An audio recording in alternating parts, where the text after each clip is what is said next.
ஓடிக்கொண்டே இருக்கும் ஒவ்வொரு நொடியிலும் கவனத்தை ஈர்க்கும் பல நிகழ்வுகள் பதிவாகி கொண்டேதான் இருக்கின்றன.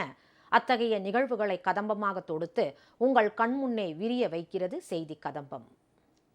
கொடைக்கானல் செல்வபுரம் பகுதியில் டெட்டனேட்டர் குச்சி மூலம் பாறைகளை உடைக்கும் பணியில் சிலர் ஈடுபட்டிருப்பதை கண்டித்து அப்பகுதி மக்கள் வாக்குவாதத்தில் ஈடுபட்டனர்.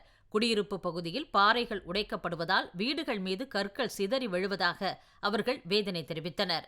காலையில் இந்த இடத்துல வெடி வெடிச்சிருக்கு. நாங்கள் ஏதோ பட்டாசு வெடிக்கிறாங்களான்ட்டு வந்து பார்த்தா இந்த இடத்துல பெரிய ஆழ்துளை போட்டு வெடி வெடிச்சிருக்காங்க. இந்த கல்லெல்லாம் உடச்சி எடுத்துருக்குறாங்க. இதுக்கு யார் அனுமதி கொடுத்தான்னு தெரில.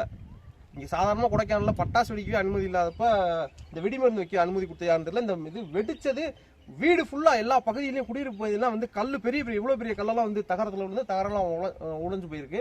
சின்ன பிள்ளைங்க விளாண்டுட்டு இருக்காங்க. அது மட்டும் இல்லை, இந்த வெடி வெடிச்ச அந்த தாக்கம் வந்து எப்படி இருக்குன்னு பார்த்தீங்கன்னா நிலநடுக்கம் வந்த மாதிரி அந்த பகுதி ஃபுல்லாக அப்படியே சேக் ஆயிடுச்சு. வீட்டில இருந்து எல்லா பேரும் வெளியில் வந்துட்டாங்க. என்ன ஆச்சு ஏதோ ஆச்சோ அப்படின்னு. மேட்டுப்பாளையம் அன்னூர் அருகே அச்சம்பாளையம் பகுதியில் உள்ள பாக்கு பதப்படுத்தும் ஆலையிலிருந்து வெளியேறும் கரும் புகையால் சுவாச கோளாறு, மூச்சு திணறல் உள்ளிட்ட பாதிப்புகள் ஏற்படுவதாக சுற்றுவட்டார பகுதி மக்கள் தெரிவித்தனர். மாசு கட்டுப்பாட்டு வாரிய அதிகாரிகள் ஆலையின் மின் இணைப்பை துண்டித்த போதிலும் சட்டவிரோதமாக பணிகள் நடைபெற்று வருவதாக பொதுமக்கள் குற்றம் சாட்டியுள்ளனர்.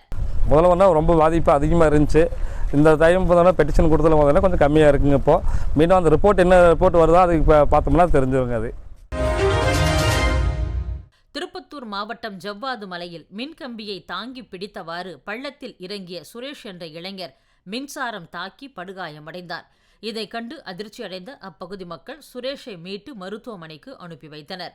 மேலும் கோவிலூர் பகுதியில் உள்ள மின்சார அலுவலகத்தை முற்றுகையிட்டு அவர்கள் போராட்டத்தில் ஈடுபட்டனர். நாங்கள் ஒரு திருவிழா நடத்திக்கிட்டு இருக்கோம். நடந்து முடிஞ்ச உடனே ஒரு விசேஷமாக கிளானூர் வரைக்கும் போகிறதுக்கு வேலை இருந்துச்சு. போகும்போது எப்படியோ நம்ம அந்த வழி பள்ளமாக இருந்ததுனால கரண்ட் கம்பத்தை பிடிச்சிருக்காரு. அந்த மிஸ் ஆகி வழிக்கு விழும்போதும் கம்பத்தை பிடிச்சிருக்காரு. அந்த கம்பத்தை ஒழுங்காக லைனு முறுக்காதனால கட் ஆகிட்டு இருக்கு. அப்படியே ஆளை பிடிச்சி மொத்தம் தீஞ்சு போயிருக்கு. இப்படி இறந்துட்டாங்கன்னு சொல்கிறாங்க. அது என்னான்ட்டு தெரியலுங்க. இதுக்கு ஒரு தீர்வு கிடைக்கணும். எந்த ஒரு இதுனா எலக்ட்ரிஷியன் எதுவும் வர மாட்டாங்க. நம்மளுக்கு எந்த ஒரு ஆதரவும் இல்லை எங்களுக்கு. கரூரில் குடியிருந்தவர்கள் சிலர் 10 ஆண்டுகளுக்கு முன்பாக சேலம் உள்ளிட்ட நகரங்களுக்கு குடிபெயர்ந்து விட்ட நிலையில் அவர்களின் பெயர்கள் வாக்காளர் பட்டியலில் இருந்து இன்னும் நீக்கப்படாமல் உள்ளதாக அதிமுக முன்னாள் அமைச்சர் எம்.ஆர். விஜயபாஸ்கர் குற்றம் சாட்டியுள்ளார். இதுபோன்ற பல்வேறு முறைகேடுகள் தொடர்பாக ஆட்சியர் அலுவலகத்தில் அவர் புகார் தெரிவித்தார். ஃபார்ம் 6ல் அட்ரஸ் மட்டும்தான் இருக்குது. அட்ரஸ் மட்டும் இருக்குது. இதனுடைய செல் நம்பரோ அல்லது பாக நம்பரோ இல்லை. இதை மாவட்ட ஆட்சித்தலைவர் பார்த்துட்டு இந்த பாக நம்பர் போட்டு கொடுக்குறோம்னு சொல்லியிருக்காங்க. இதுதான் முக்கிய பிரச்சனையாக இருக்குது.